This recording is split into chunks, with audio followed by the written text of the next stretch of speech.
कसरी अगाडि बढिन्छ, कसरी जित हासिल गर्न सकिन्छ जस्तो लाग्छ? यस्तो छ, अब म अघिल्लोचोटि मोरङको 4 नम्बर क्षेत्रबाट उम्मेदवार भएको थिएँ। त्यतिखेर पनि मेरो रुचि चाहिँ 6 नम्बरबाटै चुनाव उठ्ने थियो। यद्यपि पार्टीको अब स्थायी कमिटीको सदस्य सिटिङ एमपी लालबाबुले म यो एकचोटि 6बाटै उठ्छु, तपाईँ 4मा उठ्नुहोस् भनेर भनेपछि हामी सल्लैले म 4 नम्बरमा त्यहाँका साथीभाइहरूको माग अनुसार गरेर उम्मेदवार भएँ। त्यहाँ सम्मानजनक मैले मत पनि ल्याएँ। त्यहाँका मतदाता जनताप्रति मैले सधैँ आभारी छु। यो पटक अब छलफलकै क्रममा फेरि 6 नम्बरबाट उठ्ने कि 4 नम्बरबाट उठ्ने भन्ने छलफल होला।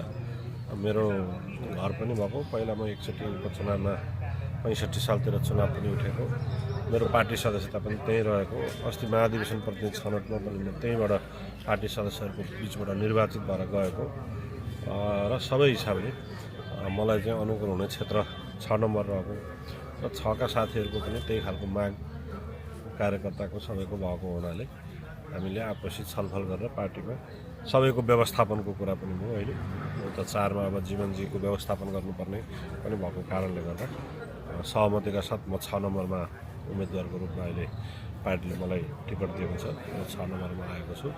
6 नम्बर निर्वाचन क्षेत्रमा आउँदा मलाई चाहिँ यो आफ्नै क्षेत्र, आफ्नै घर मा चाहिँ आएर उम्मेदवार भएको अनुभूति मलाई भएको छ। म यसमा खुसी छु, हैन? पहिलो कुरा। दोस्रो कुरा, 6 नम्बर क्षेत्र चाहिँ अलिक काङ्ग्रेसको क्षेत्र हो नि भन्ने प्रश्न जाँचमा गर्नु हो। त्यो क्षेत्रमा सधैँ काङ्ग्रेसले मात्रै जितिरहेको छैन। पहिला हामीले 51 सालमा गुरु बरालले पनि त्यो क्षेत्रबाट चुनाव जित्नुभएको थियो। पछि जसपाले पनि, फोरमले पनि जित्यो, एकचोटि माओवादीले पनि जित्यो, हैन? त्यसपछि लालबाबुले हाम्रो पार्टीको तर्फबाट पनि 74मा त्यो क्षेत्रमा जित्नुभयो। अब अघिल्लो पटक कङ्ग्रेस र अरू 7 दलको गठबन्धनमा शेखर कोइराला उम्मेदवार हुनुहुन्थ्यो, कङ्ग्रेसले जित्यो।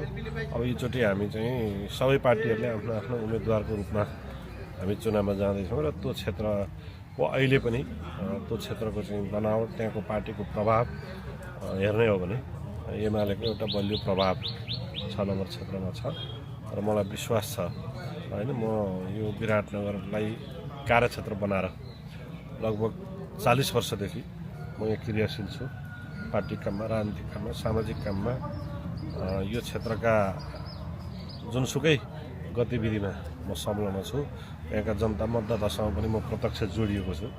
त्यो कारणले गर्दा मलाई यो क्षेत्रका जनताले, मतदाताले, कार्यकर्ताले, समर्थक, शुभेच्छुकहरूले सद्भाव, माया, ममता दिनुहुन्छ भन्ने विश्वासका साथ म यो क्षेत्रमा पार्टीको तर्फबाट उम्मेदवार भएको छु। तपाईँको मुख्य चुनावी एजेन्डाहरू चाहिँ के रहन्छन्?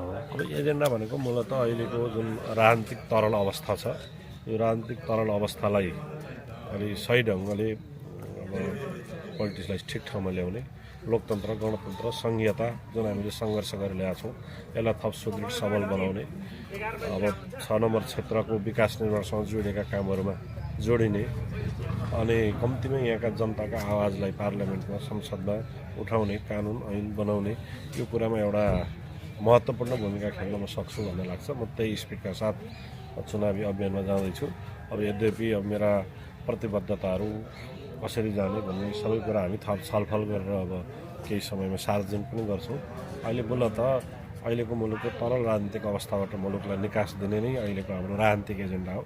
विकास, निर्माण, समृद्धिका विषयवस्तुहरू हाम्रो पार्टीका घोषणापत्र आउँछन्, तिनै प्रतिबद्धताका साथ म जान्छु र म मूलत विराटनगर चाहिँ अहिले ओझेलमा परेको छ। वास्तवमा विराटनगरमा ठुल्ठुला नेताहरू पावरमा पुगे, केन्द्रमा पुगे, पोजिसनमा पुगे, तर विराटनगरमा ओझेलमा परेको छ। यो ओझेलमा परेको विराटनगरलाई एउटा राष्ट्रिय भूमिकामा पुर्याउने कुरामा मैले चाहिँ महत्त्वपूर्ण भूमिका खेल्छु।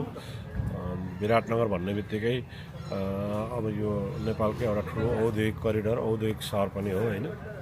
यसले चाहिँ बुढीगङ्गा पनि अहिले विराटनगर करिडरभित्रै पर्छ। उता औद्योगिक क्षेत्र चाहिँ परसम्म नै पर्छ, हाइवेसम्म नै पर्छ। त्यसले गर्दा यो मूलत विराटनगरसँग जोडिएको क्षेत्र हो। सुन्दर रहन्छ, बुढीगङ्गा पनि पर्छ र यो क्षेत्रलाई अलिकति यो भूभाग चाहिँ अलिकति ओझेलमा परेको छ। यो कुरालाई अलिक सेन्ट्रल पोलिटिक्ससँग, केन्द्रीय विकास योजनासँग, हैन, यहाँका समस्याहरूलाई जोडेर यो ठाउँको, यो क्षेत्रको अलिक छुट्टै पहिचान गराउने खालको भूमिका खेल्ने एउटा सोचाइका साथ म यो प्रक्रियामा छु। यद्यपि म यो राजनीतिक अभियानमा सधैँ म यिनै एजेन्डाका साथ रेगुलर लाग्छु। राजनीतिक पार्टीहरूको उदय हुन्छ, अन्त्य हुन्छ, नयाँ नयाँ राजनीतिक शक्तिहरू जन्मन्छन्, खुल्छन्, पार्टी बन्छन्। यसलाई हामीले स्वाभाविक रूपमा लिएका छौँ। अब लहर केलाई भयो, सबैको लहर छ नि। काङ्ग्रेसको पक्षमा नै लहर छ, अब एमालेको पक्षमा नै लहर छ। तर हामी सबैको मनोविज्ञान के छ भने लहर चाहिँ राष्ट्रपाको पक्षमा छ, नयाँको पक्षमा छ भन्ने एउटा मनोविज्ञान छ हामी कहाँ, र त्यही कुरालाई हामी अलिकति हाइलाइट गर्छौँ। मलाई लाग्छ लहर सबैमा छ। एउटा उखान छ नि होइन, एउटा उखान के छ भने बहर गोरीले चाहिँ कहाँ हिँडेको भन्दा जोत्न भन्छ अरे, अनि फर्किँदा कहाँ गएर आइस भन्दा जोतेर भन्छ अरे। अब यो नयाँ राजनीतिक शक्तिहरू भनेका अहिले त्यसै गरी आएका छन् र बाहिर हल्लाखल्ला त देखिन्छ, तर भित्री रूपमा पार्टी एउटा लामो समयदेखि इतिहास बोकेर हिँडेका पार्टीहरू जो जनतासँग जोडिएका छन्। एमाले नपुगेको घर छैन, वार्ड छैन, टोल छैन, बस्ती छैन होइन, सबै ठाउँ हामी पुगेका छौँ नि। हाम्रो सबै दैनिक गतिविधिहरू पनि जनता मतदाताले हेरेका छन्। होला काम गर्ने सन्दर्भमा कहीँ कतै केही कमी कमजोरी भयो भने नि ती कुरालाई सुधार्ने प्रतिबद्धताका साथ हामी राजनीतिक शक्तिहरू अगाडि बढ्छौँ। त्यसले गर्दा मलाई लाग्छ 6 नम्बर क्षेत्रमा अब अहिले नयाँ आएका पार्टीहरूभन्दा पुराना पार्टीहरूको बिचमा प्रतिस्पर्धा हुन्छ र एमाले यो क्षेत्रको एउटा सशक्त र सबल पार्टीको रूपमा यो चुनावमा देखा